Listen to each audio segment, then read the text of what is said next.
Recording studio Sugauli DJ Mohan. हमर शादी ठीक भइल 18 में मजा मारलो न राजा कुआरे में। हमर शादी ठीक भइल 18 में मजा मारलो न राजा कुआरे में। तोहर शादी होई जाई 18 में अब मार ली माजा कुआरे में।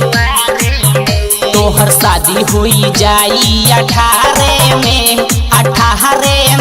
अब मार ली माजा कुआरे में।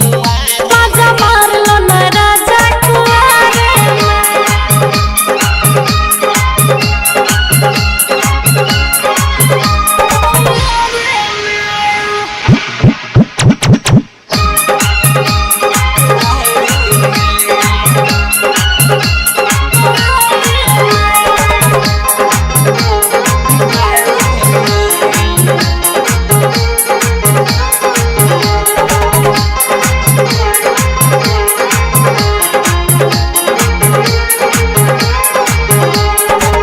Music director DJ Mohan.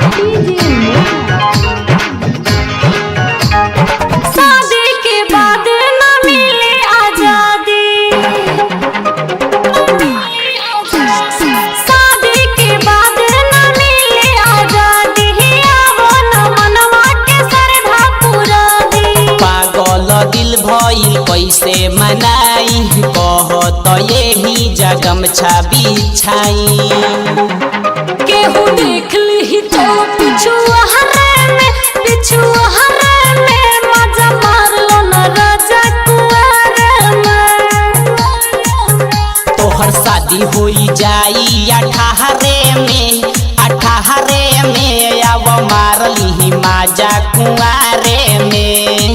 Music director DJ Mohan.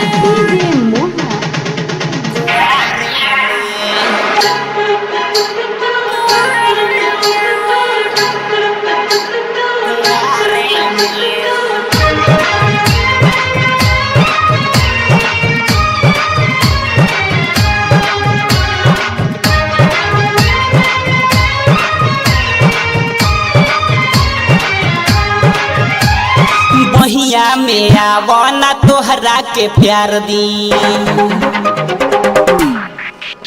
हाँ बहिया में आवना तोहरा के प्यार दी। चढ़ल जवानी के गरम ही उतार दी।